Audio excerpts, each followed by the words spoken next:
فاكيوا مكرونا يا فتال بيسب النبي والإسلام. أتخلون الإسلام حاله، أتخلون النبي حاله.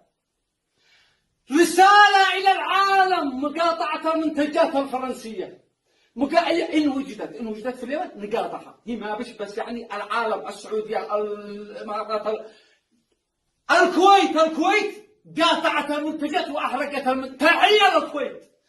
قاطعوا هؤلاء عيال الحرام الفتالين اللي بيحاربوا الإسلام، بيحاربوا النبي. هؤلاء